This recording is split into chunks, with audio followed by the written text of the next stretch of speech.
Hola, bienvenidos a nuestro curso de instrumentos Lab 101. En nuestro video de hoy veremos los controles de la desviación horizontal o de escala de tiempo. Los temas que cubriremos son escala horizontal, la posición horizontal, magnificación horizontal, calibración y no calibración horizontal. Esta es la zona del panel de control concerniente a la escala de tiempo o de desviación horizontal. Tenemos varios controles en ella. La escala de tiempo por división, con la cual cambiamos qué tan rápido o tan lento se repite la señal en la pantalla. La posición horizontal, que nos permite mover la señal de izquierda a derecha. La magnificación,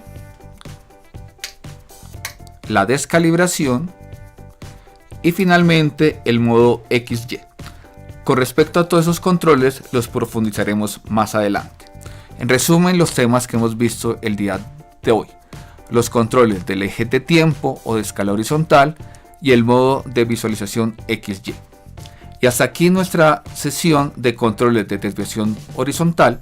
En el siguiente video veremos el selector de escala horizontal. Muchas gracias.